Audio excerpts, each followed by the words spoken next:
part of the Press Play Podcast Network. Look up in the sky, it's a bird, it's a plane, This is Jason J. Lewis, the voice of Superman on Justice League Action. This is Mark Wade, writer of Superman Birthright, and you're listening to The Krypton Report.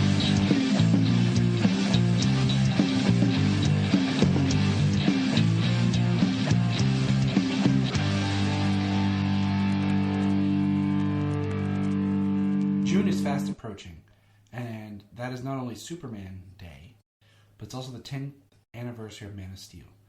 Check out our website on Facebook for the information to join, as we will be updating our live Man of Steel rewatch. We'll be streaming, and we will be making an online party to rewatch Man of Steel. So please add that to your calendar. And remember, look up in the sky! Get ready as Krypton Report prepares for Flash Week. That's right, from Friday to Friday in June, starting this 9th, we will be doing a special 1 episode per day focusing on the Flash. We will have 2 exclusive Patreon episodes that tie into Flash Week. You can sign up for our Patreon for $1. We will have special guests for each episode, so get ready for Flash Week.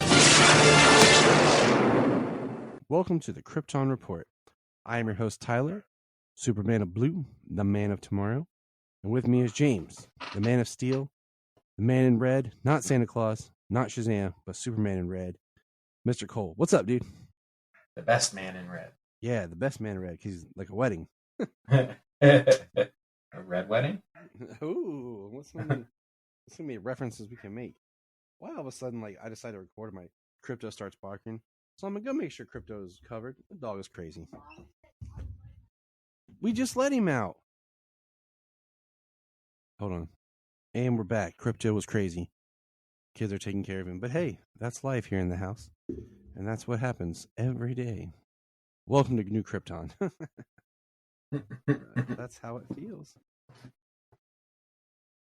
Such is life. Such is life. Such is life. But hey, we got some cool news coming up. The Flash tickets are on sale. And the 3rd and final trailer dropped. It was pretty awesome. I liked it. I liked it. I liked that it didn't give too much away. It's like I told you before, it's what's interesting is with each trailer, it's like they're showing the same scene, but like a moment before or a moment later.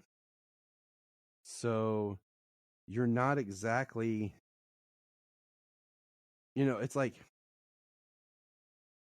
you're not really getting too much new, but you're not getting the same stuff. I mean, you are, but you're not, I guess. Yeah. So I mean, I heard somebody questioning which Barry is in the suit and when. Because of the way he gets excited and everything, and saying that it looked like Barry 2 was in the new suit at some point. And I'm not sure, but I also did recognize something where Barry 2 is in the spray painted Batman suit definitively. So I'm not sure, but the color of the lightning, the way it goes from blue to gold at different times, I'm very very curious as to the direction of how these things are going to work, how closely some points may be to Flashpoint. Yeah. If they are or not. I'm a lot of questions coming into this movie. I know, right? I'm right there with you because I feel like I'm trying to piece it together myself because the lightning is what's throwing me off at times. Because I'm like, what, what's going on? Why is his lightning this color here when we should definitely be experiencing the other color of lightning? So I don't know.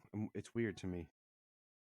So, but I don't. I don't know. It makes me more intrigued and more excited for the film, actually.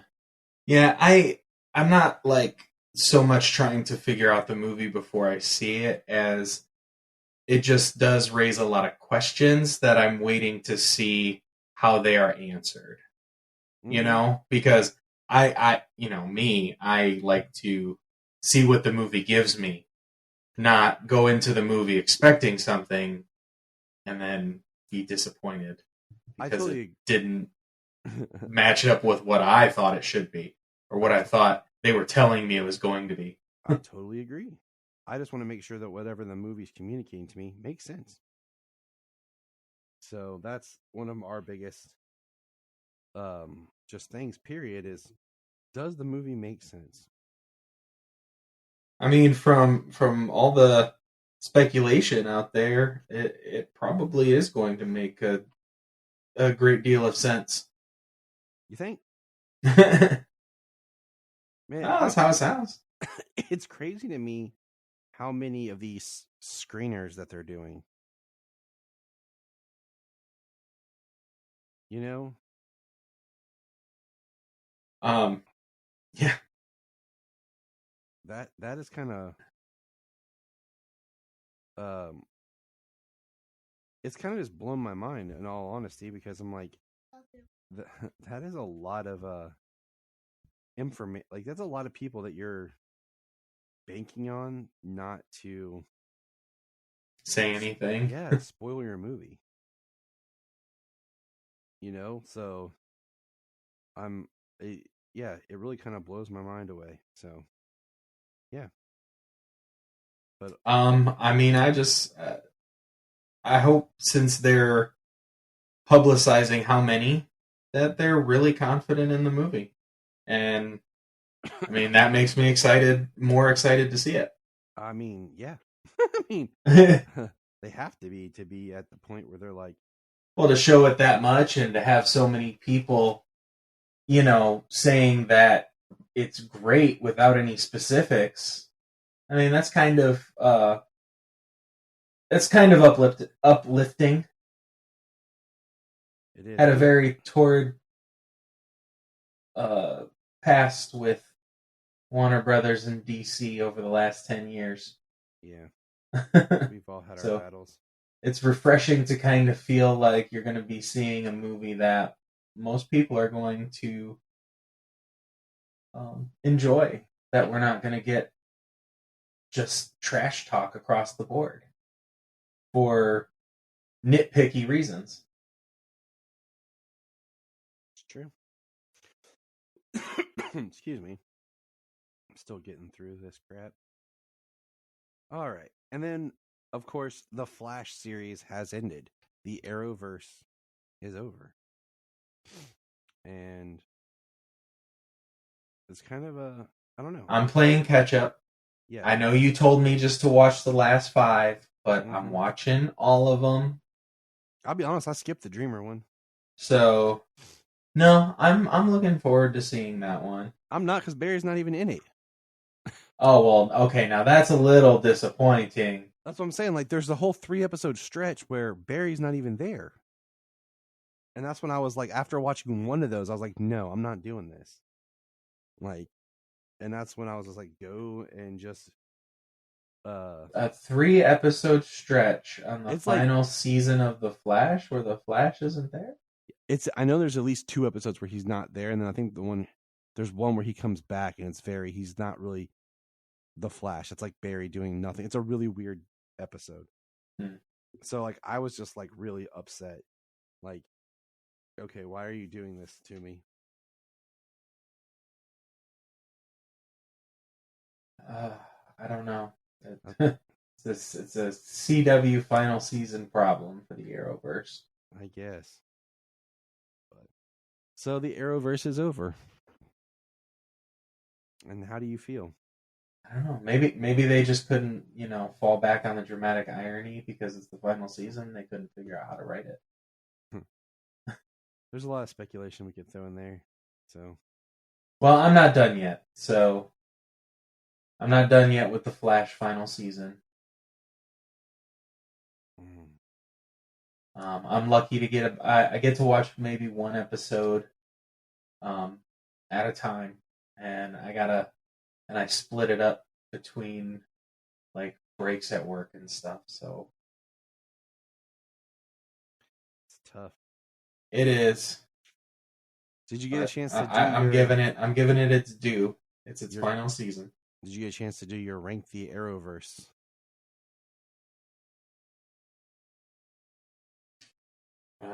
No, sir.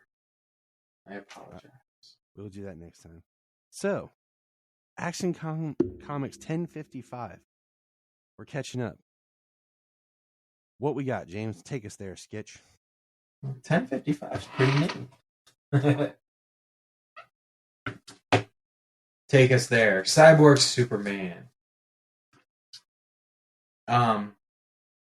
Interesting thing, Cyborg Superman is like psychically controlling, remote controlling a Cyborg Superman unmade body from the Phantom Zone. Which is crazy cool. Right? It did say in this issue that Lex was imprisoned. Yes, in the Return of Kal-El special, the one-off special. Yeah, the Kal-El Returns. Okay, so we were questioning where he did get imprisoned, so it's something we forgot. My thing is, we just read too much stuff, and it's throwing us off. Oh, I do not doubt that one bit. That's really what I've come to realize so much is I'm at a point where I'm like, okay, Tyler, you're reading so much stuff that if you don't like read it, turn around and review it, you're getting slightly little things missed and messed up.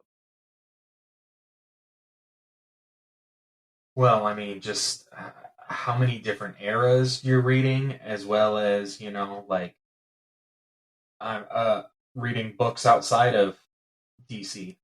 Mm-hmm. Yeah. Different Image and Marvel books, and heck, even novels at times.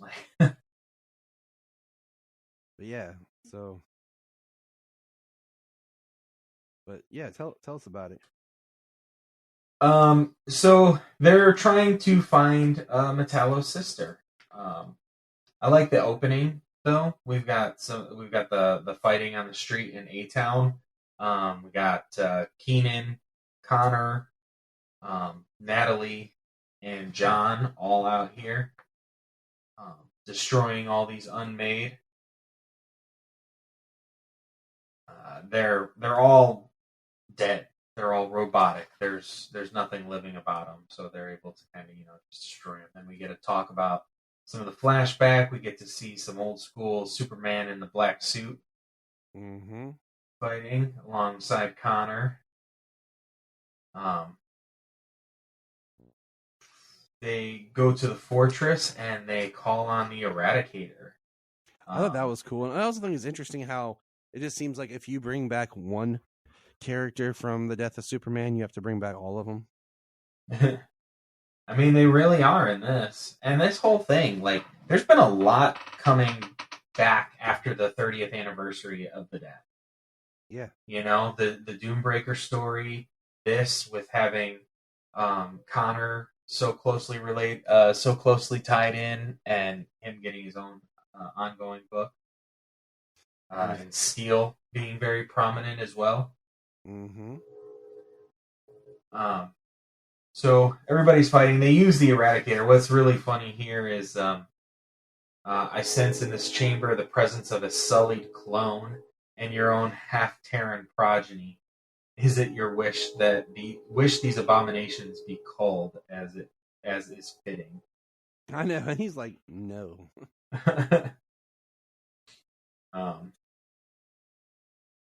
Yeah, that was pretty intense, like straightforward.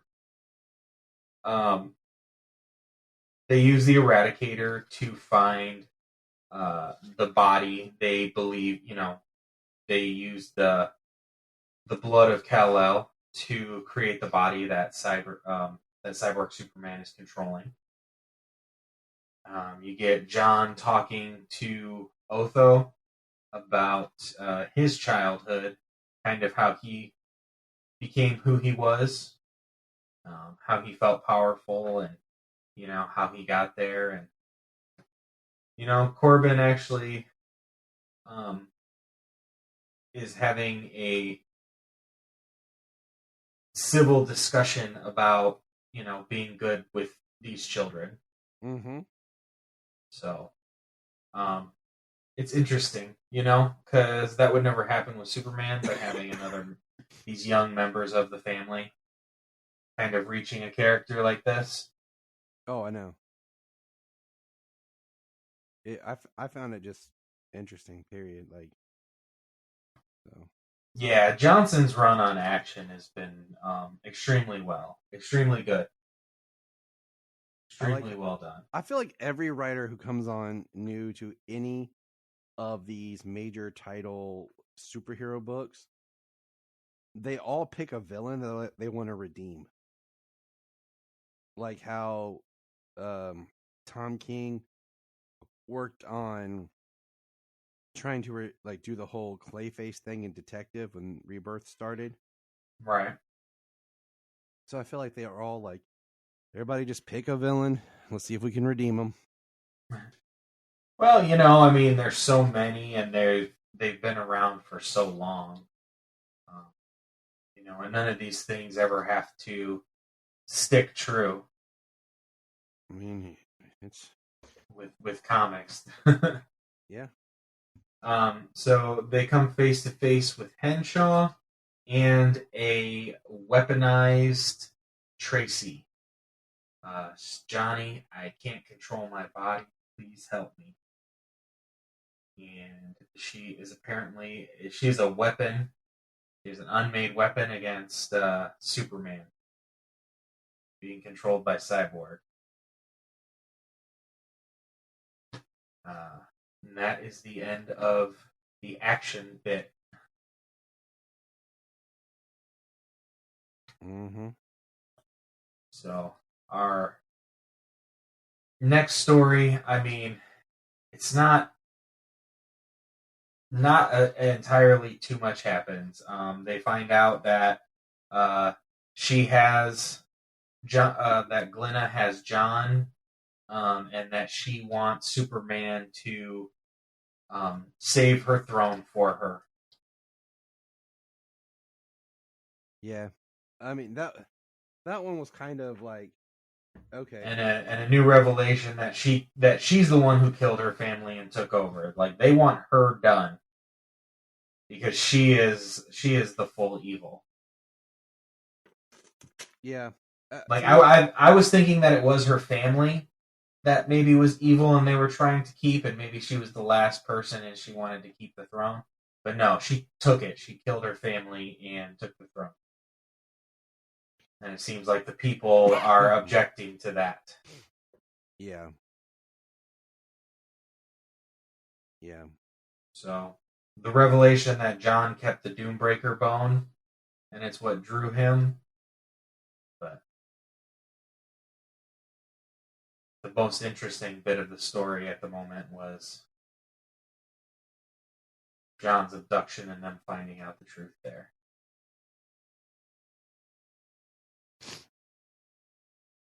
Yeah. So then we get Steelworks, Metropolis Skyline Steelworks exhibition. I am really interested in this book.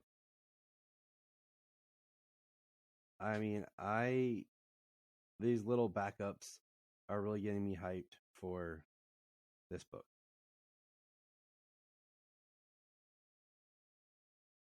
Yeah, I feel you. The whole thing is a demonstration. Natalie and Connor attacking shields.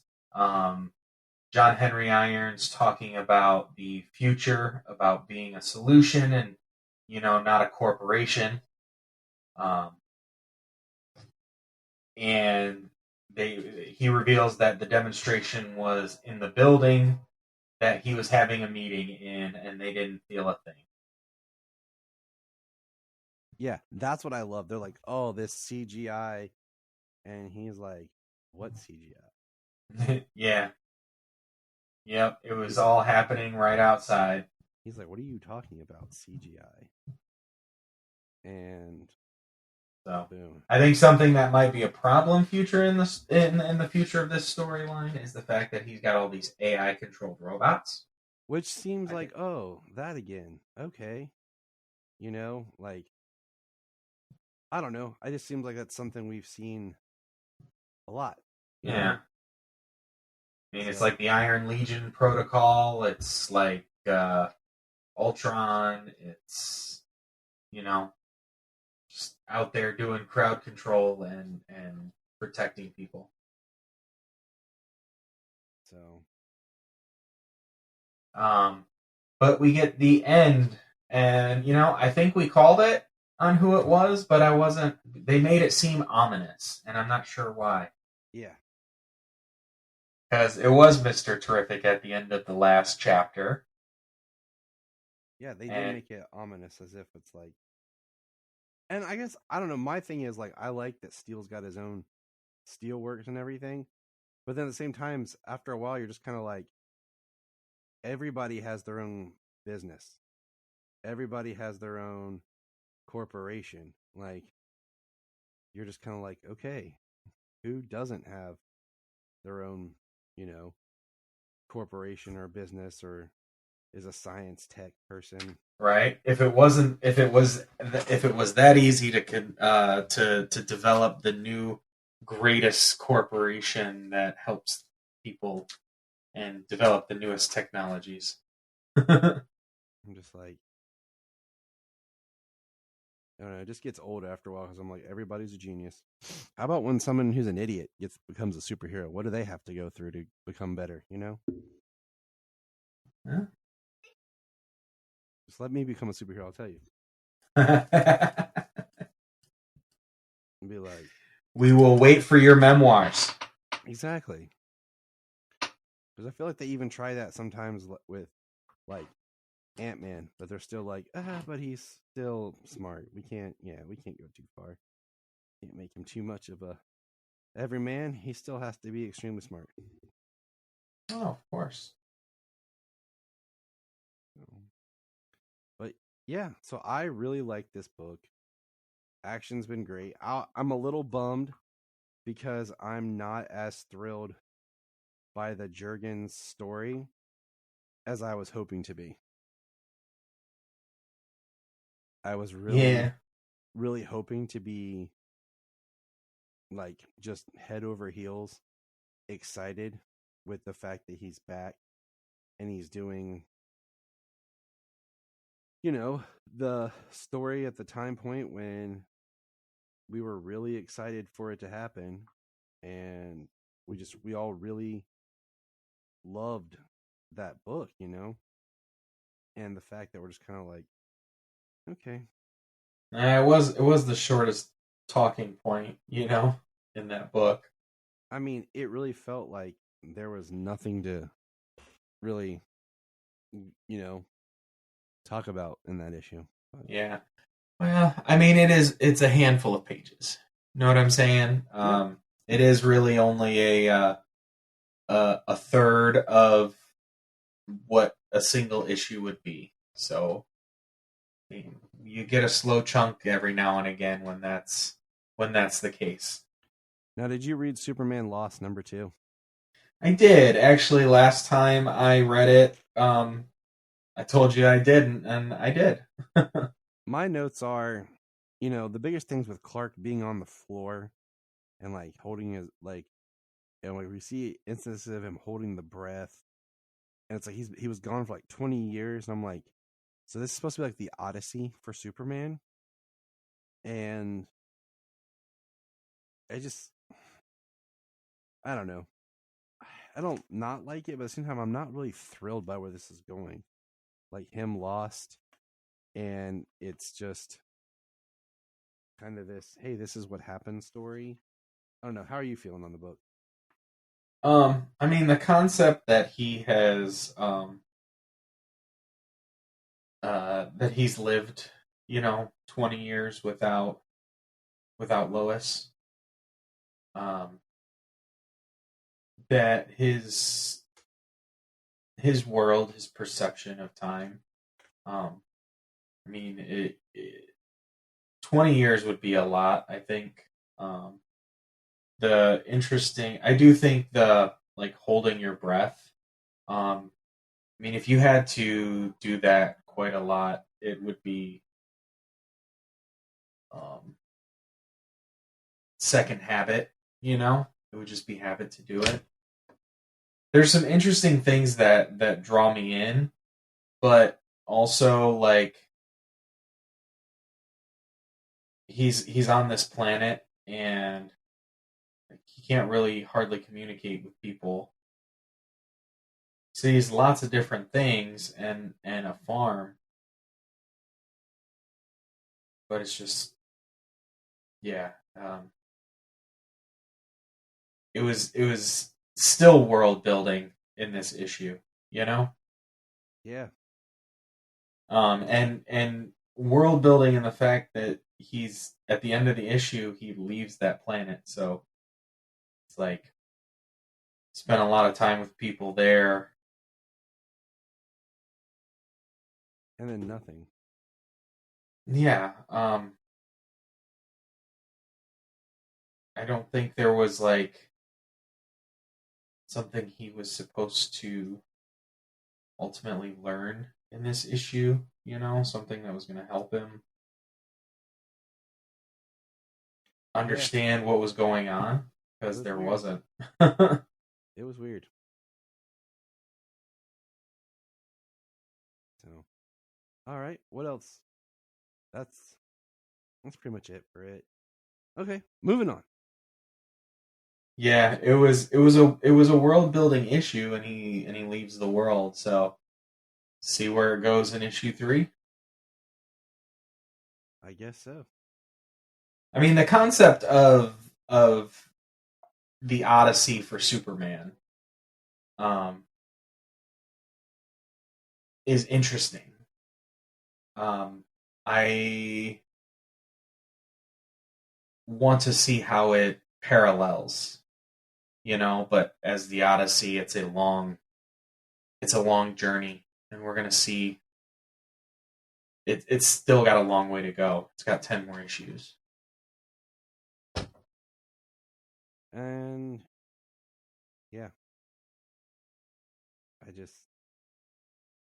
we'll go. I mean, I'll read it, but I'm not like this is definitely the app. Like, this is not in nowhere, shape, or form am I excited to read this or look this up. Like, this is all stuff from the app. For the app. Like, this is why I have that. I mean, yeah, it's a beautiful thing to have the app for something that, you want to read, but, you don't feel that, at least at the moment. I mean, it's already, you pay for it. Mm-hmm. It's hard to talk in terms of like buying things like that and having this. Yeah. But having this, I read World's Finest 14. Okay. Oh, you did? All right, cool. Yes, Take us there. I'm just not talking as much because I'm still getting over this crap. So I'm just kind of letting James take some lead here. So take us there, James. So Metamorpho is fighting somebody named Dread. It seems like he wants to kill him. Metamorpho is looking actually pretty angry with his red eyes.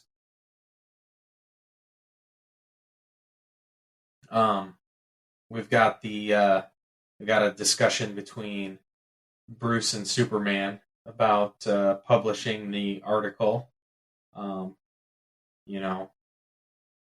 That Clark is a reporter. There's rules. Just because he knows as Superman, he can't refute it as Clark. Which is kind of funny, but we get it. Right. I mean, it's. I like how they force him to use the proper channels. by having a secret identity. Like they'll do what it takes to prove it. Mm-hmm. Bruce has a conversation with Oliver Queen, and he doesn't believe it's him. That was a really cool part. Yeah. He discusses later about him talking with multiple billionaires. What does he say? How many people? I know he mentioned people here. He says Lauren Jupiter, Ted Cord, Steve Dayton reached out to nearly a dozen billionaires. And I don't think any of them are who they say they are.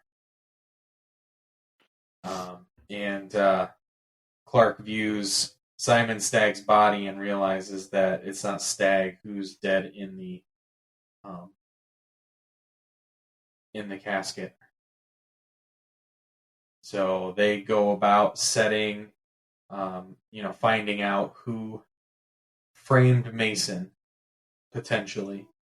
And it's Professor Ivo. Yeah, I thought that was interesting. Like that, Oh. I didn't see coming. No, making more lifelike androids. Superman and Robin take one location, and Metamorpho and Batman take another. They go after Rex. What was his last name? Magnus. I'll say not Rex Manning. Rex Magnus and his metal men. And this is pretty tough. All of the metal men are stuck inside of what look like vats, probably specially designed vats to keep each metal in a state they can't escape from. I thought that was pretty sweet and dark at the same time. Right. And Superman and Robin are against Ivo and a bunch of his androids, and we get let's see, his androids could mimic superpowers and mimic all of the abilities. But he said, then I thought, why stop there? Mason can replicate only the elements in the human body, rather a limited menu. Better for me to command a creation that can transform into any element on the periodic table and beyond, including kryptonite. Looks like a metamorpho android that can turn in, to kryptonite, among other things. But, the most useful right now being, which I always thought was really interesting for Metamorpho and for Firestorm. Whenever they use him correctly, they actually use Firestorm for what he's supposed to be. Right. And he can transmute on the periodic table of Earth.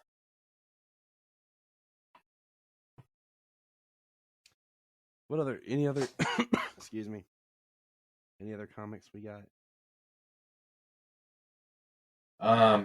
No, nothing from me right now.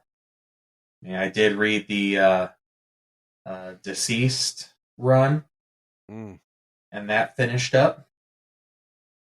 Tom Taylor takes some of his Elseworlds to interesting places. He does. Like I read, it wasn't Taylor who wrote it, but like the whole DC Vampires thing ended really interesting. So, not where I suspected it would go, but it did end up somewhere interesting. Cool.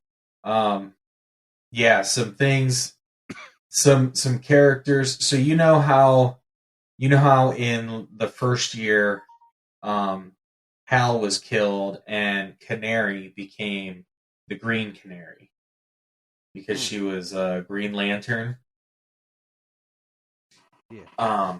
That happened in the first year of of deceased. And so things like that, they shake up things like that. Not only, of course, does Damian become Batman and John become Superman and Cassie become Wonder Woman, but there are definitely other character shakeups on a cosmic level as to who does what and who becomes who.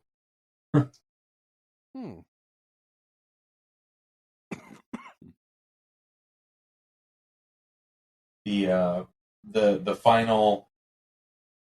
final chapter of the story, War of the Undead Gods,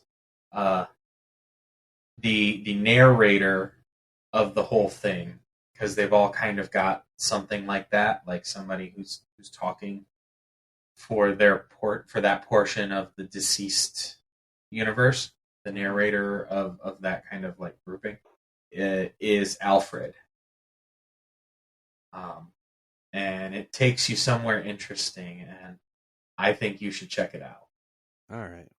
You I don't want to spoil that for you.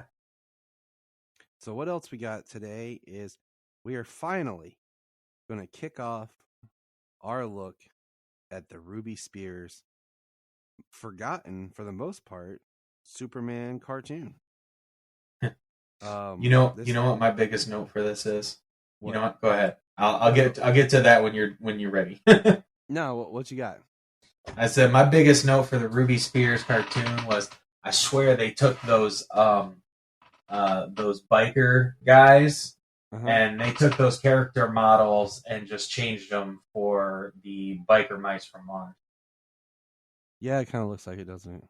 Yeah. But the first episode is called Destroy the Defendroids / The Adoption. Luthor creates a robotic police force called the Defendroids and destroy the Defendroids. So, James, tell us about this episode.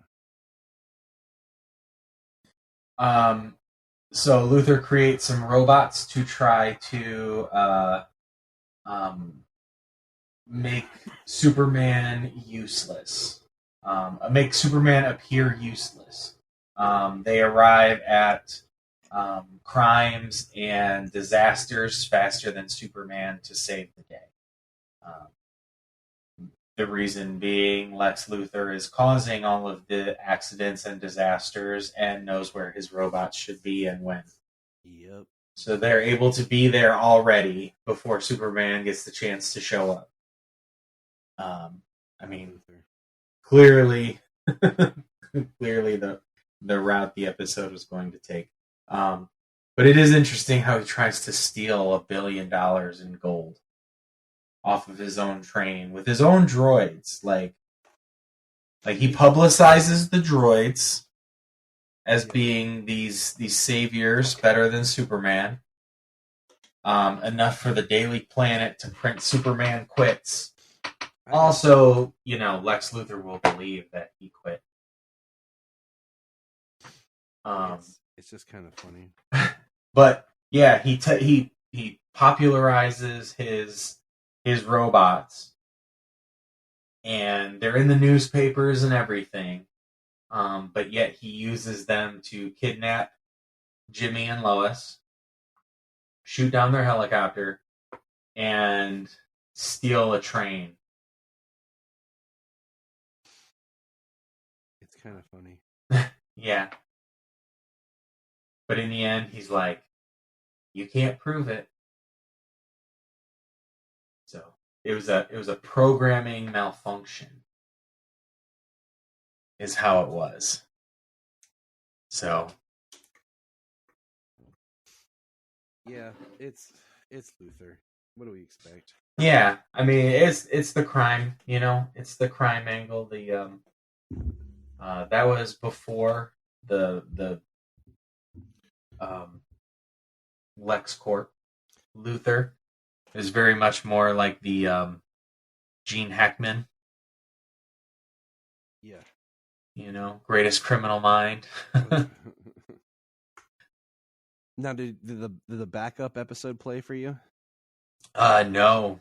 The Kents, Nope. where they adopt baby Clark? Oh, no. We're going to have to look into that. So all I got was the 19 minutes of the Defendroid. So the next part is that where the Kents take baby Clark to the orphanage, which I always thought was weird in the first place, like even back in the day comics, because Clark, starts moving around, flying around.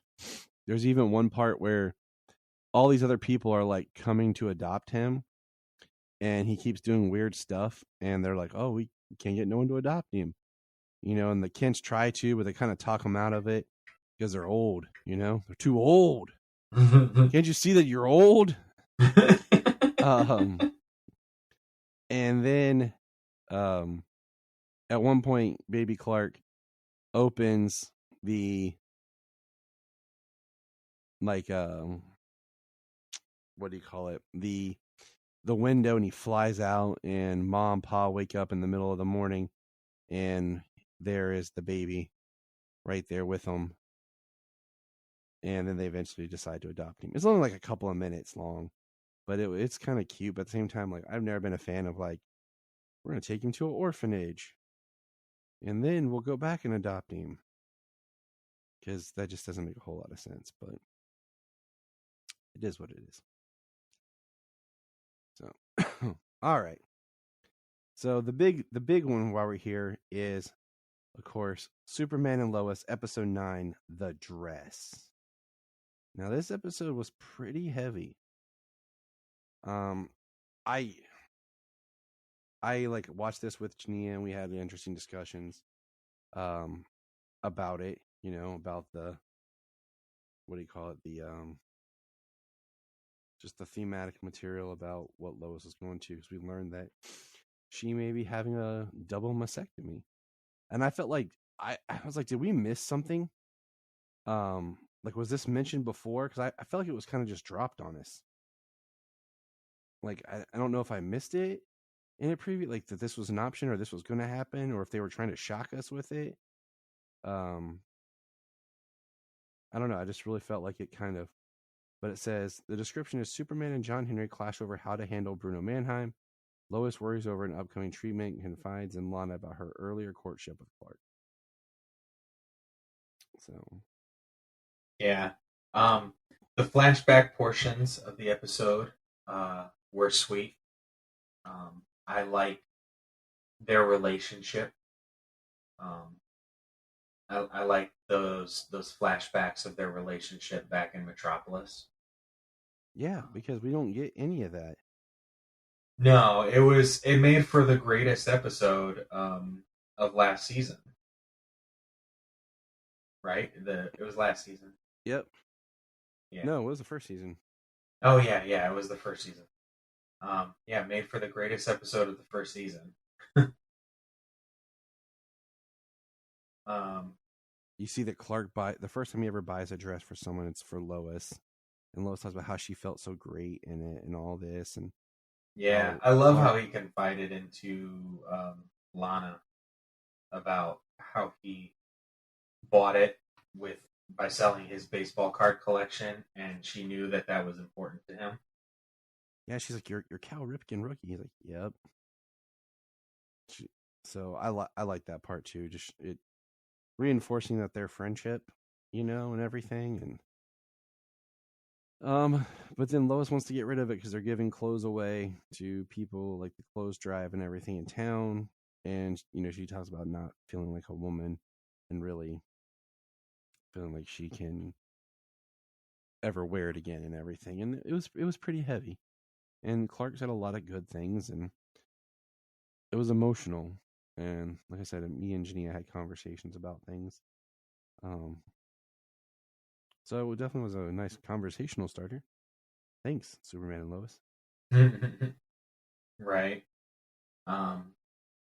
Yeah, it was tough to see her going through that this episode. I love the conversation between her and Lana helping her through it. They're even having a party at Bazumba's. I was like, is that like a Hooters?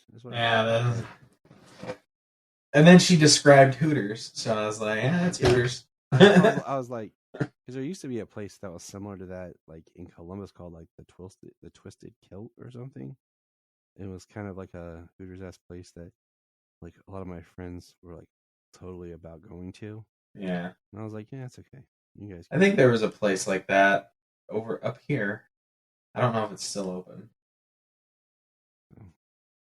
But yeah, that was funny. But meanwhile, I think you have the emotional stuff with Clark and Lois in this episode, but the action is really driven from the emotion of John Henry and what he's dealing with, where Bruno, like, the DOD will not let Bruno see his dying wife until he gives up the weapons and everything.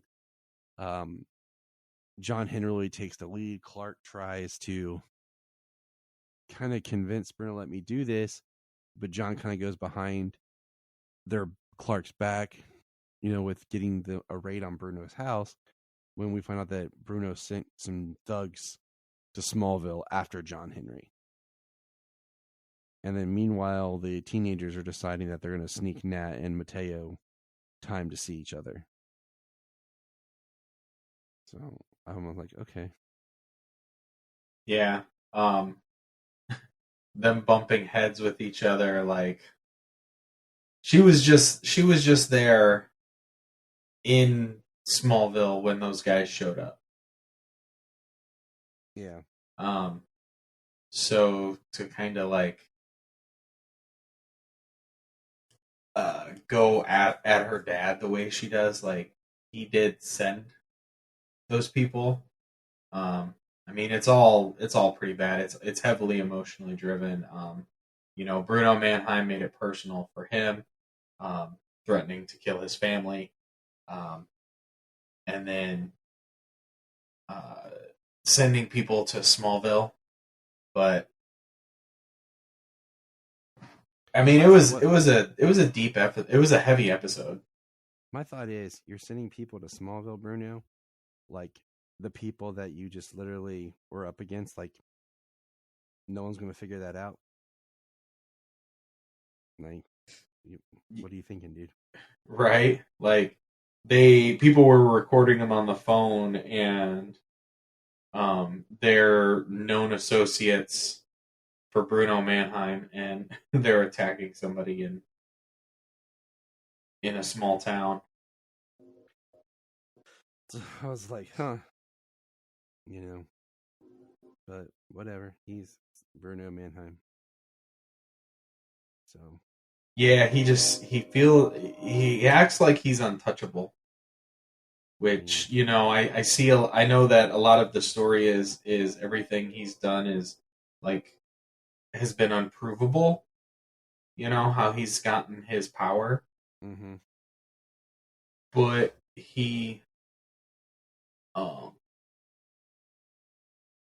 and you know what? I mean, I feel that it's appropriate due to the desperation this episode. Him trying to see his wife.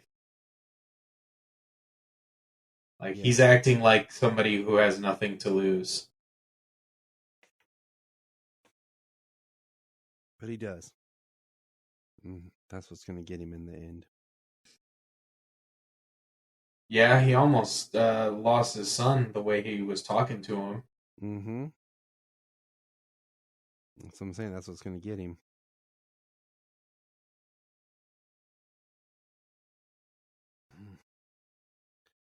Let's see. It was heavy. That's all. It's been a heavy season. But it's been very good. Did you get the Lois and Clark reference? Where Lois was sitting on her bed reading the Wanda Detroit novel. Oh no, I didn't see that. Yeah.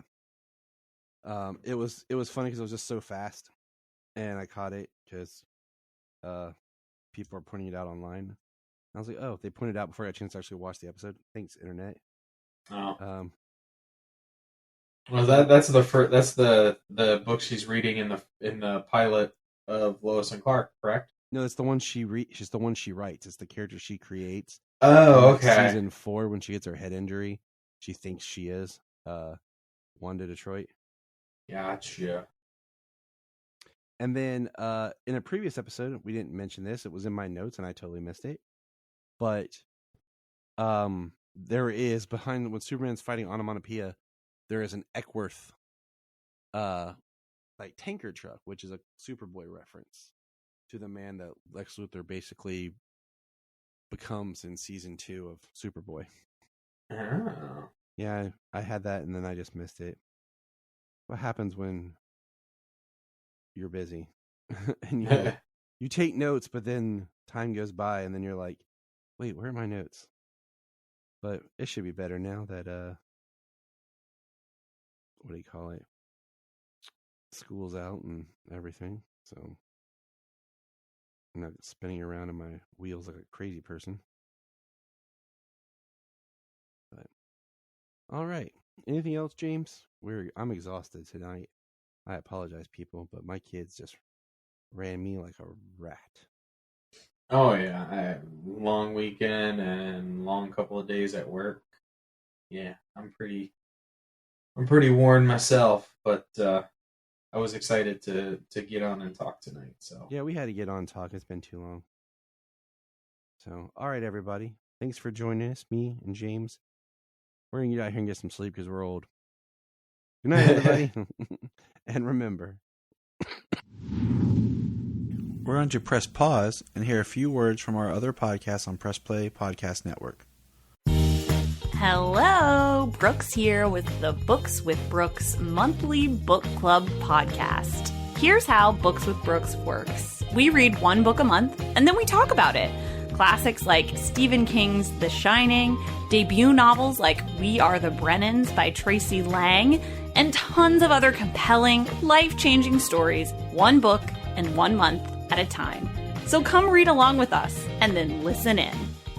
Before we start this episode of Krypton Report, I want to take a moment and just give a shout out here to our Patreon. I know what you're thinking. Gosh, everyone's asking for money, and I get it. But our Patreon is only $1. $1 a month that helps us keep the podcast going. And what we do is we try to find interesting shows and topics and whatever we want to talk about. We've done, as of this little thing, our last recordings were on the Scream series. Brian and Tyler, that's me, do our own show where we record in the car, and it's kind of funny. And we talk about pop culture or whatever is going on. We also have the Supernatural podcast we've been reworking. It's taken on some time just because of life. But we do movie commentaries as well. It's something that James and I have done, what we used to do on the main show that we've started doing here. So for $1 a month on our Patreon, you can get those shows. There's at least 4 a month. Also, there's my movie pitch show that I do. But also, what we want is if you're a Patreon, you can come on. You can come on the main show if you want. Or if there's something you want to come on and talk about, we can do it as a Patreon special. So all I want is for $1 a month, think about chipping in, joining our Patreon, and you have a voice to be a part of things. Follow the link in the link tree or in the show notes below, patreon.com/Krypton Report. If you are like Tyler and James and can't get enough super talk, check out these other podcasts.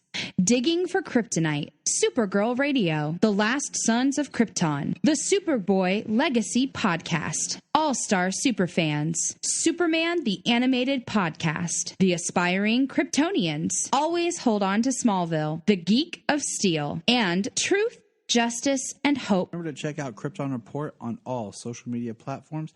Go to linktree.com/Krypton Report. You find all of our info. This is Dan Jurgens, and if you want to have a good time, keep listening to the Krypton Report.